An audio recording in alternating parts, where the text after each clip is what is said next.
기독교 강요 4권 제5장 15번째. 집사의 이름은 지니고 있으나 구제의 직무와는 전혀 무관한 부제. 이제 부제들에 대해서 설명하도록 한다. 그들이 감당하는 지극히 거룩한 일은 교회의 재산을 분배하는 데 있다. 그러나 오늘날에는 그러한 고유한 직무가 결코 그들에게 맡겨지지 않는다. 그들이 선발되는 것은 단지 제단의 일을 섬기고 복음서를 읽거나 노래하며 다른 사소한 것들을 맡아서 돌보는데 한정된다. 더 이상 내가 하는 것은 없다. 구제의 일은 그들과는 전혀 무관하다. 그들은 가난한 자들을 돌보는 일도 전혀 하지 않는다. 그들은 자기들이 한때 감당했던 본연의 역할을 아무것도 감당하지 않는다. 나는 지금 제도 자체에 대해서 말하고 있다. 그들이 하고 있는 일이라는 것이 실제로는 직무 자체를 수행하는 것과는 무관하며 오직 집사에서 장로의 직급으로 올라가는 한 단계를 밟는 수순에 불과함을 우리는 알게 된다. 미사를 거행하는 데 있어서 부제가 하는 일은 사제의 축성이 있기 전에 제물을 받는 것이 고작이다. 이는 고대의 관습을 흉내내는 것이라고 여겨지지만 아무 뜻도 없기에 공허할 뿐이다. 실로 고대 교회는 성찬의 교제에 참여하기 전에 서로 입을 맞추고 제단의 구제를 위한 물품을 드렸다. 먼저 자기들의 사랑을 입을 맞추는 징표로서 표현한 후 자선을 행함으로써 그 사랑을 선언하였던 것이다. 집사는 가난한 자들을 섬기는 사원과 같아서 그들을 위하여 드려진 것을 받았다가 분배하는 일을 하였다. 그러나 오늘날 부자는 그 드린 것을 바다에 던지는 한이 있어도 가난한 자들에게 나누어 주지는 않는다. 그들은 부재직이라는 기만으로서 교회를 조롱하고 있는 바, 그 가운데는 어떤 사도적 제도도 없을 뿐더러 고대의 규례와 유사한 그 어떤 것도 없다. 진정 그들은 교회 재산의 분할을 다른 곳에 맡겨서 관할하게 함으로써 상상할 수 없을 만큼 큰 혼란을 자초했다. 도둑들이 사람들의 목을 찌르고 노력한 것들을 자기들끼리 나누듯이 이들도 교회의 목을 찌르고 거룩한 소용을 채우고자 들여진 모든 것을 자기들을 위한 전리품과 약탈품으로 삼고 말았다. 또한 그들은 가급적 큰 몫을 낚아채어 많은 할당을 받으려고 갖은 애를 다 썼다. 16번째. 가난한 자들의 구제를 위해서는 교회 재정이 전혀 할당되지 않음. 내가 지금까지 설명한 이 모든 고대의 관습은 변질되어 왔을 뿐만 아니라 완전히 소멸되고 은폐되기에 이르렀다. 전리품을 얻어서 부유하게 된 도시의 주교들과 장로들은 참사 회원들이 되었고 자기들끼리 모여서 가장 큰 몫을 앞다투어 낚아채웠다. 오늘날에도 그 몫을 어떻게 나누어야 하는지를 놓고 그들이 서로 다투고 있는 것을 볼 때 얼마나 무질서하게 할당을 해왔는지를 미루어 짐작할 수 있다. 그들에게 돌아가는 몫이 어떻게 결정되든지 간에 적어도 교회 재산의 절반이 구제로 지출되었던 가난한 자들에게 지금은 동전 하나도 돌아가지 않는 것이 현실이다. 교회법은 명백히 교회 재산의 4분의 1을 가난한 자들의 몫으로 삼고 또 다른 4분의 1은 다른 일들, 즉 주교들이 손님들을 대접하거나 호의를 베푸는데 사용하도록 규정한다. 나는 사제들이 얼만큼의 할당을 받아서 어떤 용도로 지출해야 하는지에 대해서는 어떤 말도 하지 않으려고 한다. 교회와 건물과 다른 비용을 충당하기 위한 나머지 목도 필요할 때에는 가난한 자들을 위한 구제 명목으로 지출되었음에 대해서는 이미 충분히 설명한 바 있었다. 만약 그들이 자기들 마음속에 하나님에 대한 두려움이 불씨라도 남아있다면 자기들이 먹는 모든 것과 입는 모든 것이 도둑질에서 비롯되었다는 것, 아니 신성 모독에서 비롯되었다는 것을 깊이 생각해야 할 것이다. 그럼에도 그들은 태안 자약하니 어떻게 된 일인가? 그들은 하나님의 심판이 있어도 꼼짝도 하지 않지만 적어도 자기들의 미혹에 빠뜨리려고 하는 성도들은 건전한 지각과 이성을 지니고 교회의 아름답고 조화로운 질서를 자랑하는 사람들이라는 사실을 깊이 새겨야 할 것이다. 나는 그들에게 간단하게 묻는다. 과연 부재직이 교회 재산을 훔치고 강탈하라는 허가증인가? 이를 부정하는 입장에 선다면 공공연히 교회 재정의 집행 전부를 불경한 약탈의 기회로 변질시키는 이런 식의 부재직이 더 이상 존재해서는 안 됨을 그들은 인정하지 않을 수 없을 것이다. 17번째, 그리스도가 교회의 사역자들에게 요구하신 것은 부와 화려함이 아니라 가난과 겸손과 절제였음. 그러나 여기서 그들은 가장 현란한 속임수로서 사람들을 미혹한다. 그들은 교회의 고상함이 외적 장중함에 있다고 너스레를 떨면서 왕적 어미를 가미해서 자기들의 제사장 직제를 화려하게 치장한다.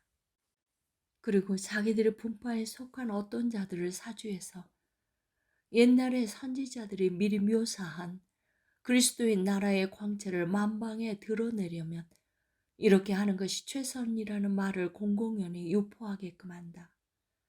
그들은 교회를 향한 하나님의 약속이 괜한 것이 아니라는 점을 변호하고자 다음과 같은 본문들을 내세운다. 왕들이 조공을 바치며 왕들이 예물을 드리리로다. 모든 왕이 그의 앞에 부복하며 그를 섬기리로다. 시온이여 깰지어다 깰지어다 네 힘을 낼지어다. 예루살렘이여 너의 아름다운 옷을 입을지어다. 스바 사람들은 다 금과 유황을 가지고 와서 여호와의 찬송을 전파할 것이며 게달의 양무리는 다 네게로 모일 것이요.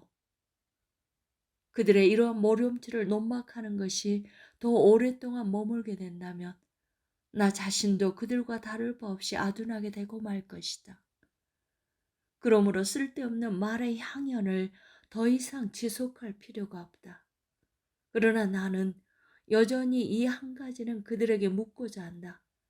만약 어떤 유대인이 선지자들이 전하는 이러한 증언들을 오용해서 그리스도의 영적인 나라에서 일어날 영적인 사건들을 육체와 세상에 관련된 것들로 치부한다면 어떻게 해야 하는가? 그들은 분명히 그 유대인의 어리석음을 질책할 것이다. 그들 역시 우리와 마찬가지로 선지자들이 교회에서 빛나야 할 하나님의 하늘 영광을 지상의 것들을 형상으로 삼아서 그려내고 있다는 사실을 모르지 않을 것이기 때문이다. 선지자들이 예언한 은총이 가장 빈약하게 교회에 나타난 때가 사도들의 시대였다. 그러나 그리스도의 나라의 힘은 그 당시에 가장 왕성했음을 누구나 인정하지 않을 수 없을 것이다. 그렇다면 선지자들이 전하는 위의 본문들은 무엇을 뜻하는가? 그것들은 어느 곳에 있는 무엇이든지 간에 오직 주님께 속한 것만 귀하거나 고상하거나 가치가 있다는 점을 우리에게 교훈한다. 그러나 왕들은 자기들의 호를 그리스도께 맡겨야 하고 자기들의 왕관을 그의 발 앞에 던져야 하며 자기들에게 속한 모든 것을 성별해서 교회에 바쳐야 한다고 분명히 전하고 있는 위의 말씀들을 테오도시우스 황제 때보다 더 참되고 완전하게 보여준 적은 없었다. 그는 자기의 자색옷을 내던져 버리고 통치권을 표시하는 장식들을 내려놓은 채 일반 서민과 다를 바 없이 엄숙한 회개 가운데서 자기 자신을 하나님과 교회 앞에 드렸다. 그와 함께 같은 입장을 견지했던 다른 경건한 군주들도 교회 안에서 순수한 교리를 보존하고 건전한 교사들을 양육하고 보호하기 위하여 이전 그 어느 때보다 더 많은 헌신을 하였다. 그 당시의 사제들은 남은 재산에 입술 만큼 풍족하지 못했다. 암브로시우스가 주재했던 아킬레이아 회의는 다음과 같이 선포하고 있다. 그것은 짧지만 충분하다. 주님의 사자들에게는 빈곤이 영광스럽다. 분명히 그 당시에도 감독들에게는 재산이 없지 않았다. 만약 그들이 원했다면 그 재산에 특별한 영예를 돌려서 교회의 참된 장식으로 삼았을 것이다. 그러나 그들은 식탁의 산의 진미, 의상의 화려함, 하인들의 큰 행렬, 웅장한 저택을 과시하면서 교만에 불타오르는 것이 교회의 일꾼으로서 자기들의 직분에 마땅한 겸손과 절제의 덕성이 배치된다고 여겼기 때문에 그리스도가 자기의 사역자들을 성별하셔서 따르고 섬기게 하신 바로 그 가난을 택했던 것이다. 18번째, 그리스도의 뜻에 배치되게도 교회의 경상 수입을 가난한 자들을 위한 구제가 아니라 다른 쓸데없는 일들의 낭비함. 그러나 여기에 너무 오랫동안 한가로이 머물 수 없으므로 그들이 현재 교회 재산을 처리하고 있는 것이, 아니 흩어버리고 있는 것이 하나님의 말씀에 의해서 맡겨졌으며 고대 교회에 의해서 준수되었던 진정한 집사직에서 얼마나 동떨어져 있는지를 이제 우리는 다시금 간략하게 정리할 필요가 있다. 절도는 거룩한 것들의 본성 자체에 의해서 지금 명령되고 있을 뿐만 아니라 사도들과 그들을 잇는 교부들의 가르침과 모범 두 가지 모두를 통하여서 이미 명령되었다.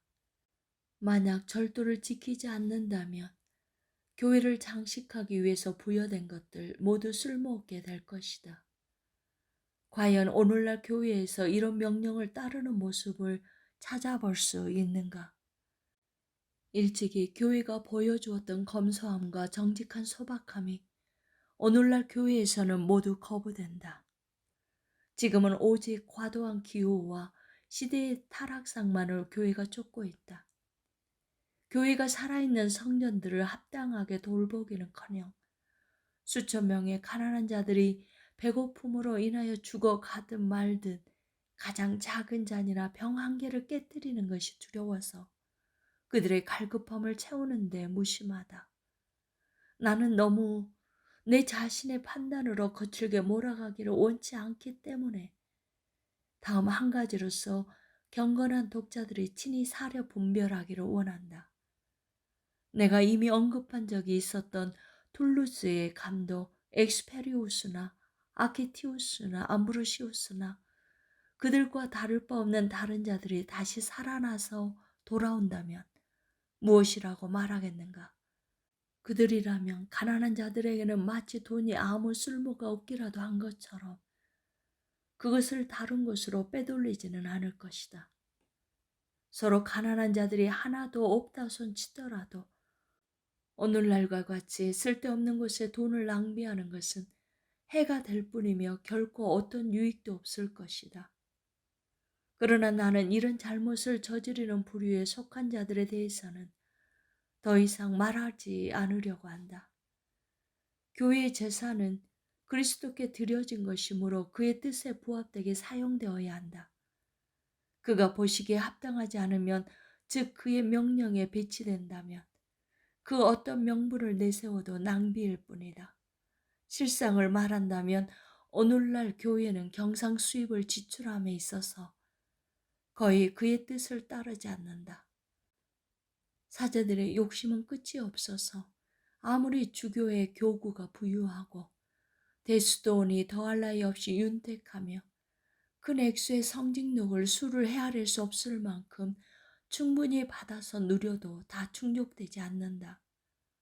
오히려 그들은 자기들의 치부를 가리려고 가난한 자들에게 분배해야 할 비용을 회중을 미신에 빠뜨리고 교회를 건축하며 조상들을 세우며 그릇들을 사며 거룩한 예복을 구입하는 데 무모하게 써버린다. 그들은 이런 깊은 구렁에 날마다 구제 재물을 쏟아붓고 있는 것이다. 19번째, 성경의 가르침과 고대 교회의 교령에 어긋나게도 교회 재산을 치부의 수단으로 여기고 사사로이 악용함. 그들이 토지와 재화로 거둬들이는 수입에 대해서 내가 이미 말한 것과 모든 사람의 눈앞에 펼쳐져 있는 것 외에 무엇을 더 말할 필요가 있겠는가? 우리는 주교와 수도원장의 직함을 가진 자들이 교회 재산을 얼마나 불성실하게 사용하고 있는지에 대해서 모르는 바 아니다. 이런 형편에서 교회 질서를 운운한다는 것이 얼마나 어리석은 노릇인가. 검소, 절제, 자제, 겸손에 있어서 남다르게 모범을 보여야 할 자들이 수하의 많은 수행원을 두고 호화로운 건물을 지으며 우아한 복장을 걸치며 연회를 일삼는 군주들과 어깨를 나란히 하며 그 어미를 흉내내고 있으니 얼마나 가당찮은가. 더러운 이득을 탐하는 것을 금지시키고 간단한 양식에 만족하라고 명령하는 하나님의 영원하고 불가침한 작정에 의해서 직분이 부여된 자들이 마을과 성을 소나기에 놓고 그것도 모자라 넓은 지역을 관할하며 끝내는 나라 전체를 통째로 삼켜버리는 데 이를 지경이니 얼마나 한심한 노릇인가. 하나님의 말씀도 무시해버리는 그들에게 있어서 주교는 자기가 속한 교회에서 멀리 떨어지지 않은 작은 집을 가지고 값싼 양식으로 배를 채우며 값싼 가구를 두라고 한 고대 교회의 교령들이 무슨 관심거리가 되겠는가. 우리가 위에서 보았던 주님의 사제들에게는 빈곤이 영광스럽다고 한 아킬레이아 헤이의 구몬에 대해서 그들은 뭐라고 답할 것인가. 아마 그들은 히에로니무스가 네포티아누스에게 한 가난한 자들과 낯선 사람들, 그리고 그들과 함께 그리스도를 손님으로서 자주 식탁에 모시라는 명령을 너무 엄격하다고 비난할지 모른다. 그러나 히에로니무스가 곧바로 덧붙인 감독의 영광은 가난한 자들에게 베푸는 것이며 모든 사제의 수치는 자기들의 부를 추구하는 것이라고 한 말을 부인할 정도로 그들의 염치가 없지는 않을 것이다. 이 말을 받아들이는 한 그들은 자기들의 수치를 정죄하지 않을 수 없을 것이다. 그러나 나는 여기서 더 이상 이를 가지고 추궁할 마음이 없다. 단지 나는 합법적인 집사의 직제가 그들 가운데서 제거된 것이 이미 오래전의 일이라는 사실을 지적하고자 하는 뜻밖에는 없다. 교인은 더 이상 이 이름을 자랑거리로 내세울 수 없게 되었다. 이 점을 부각시키는 일을 충분히 완수했다고 나는 믿는다.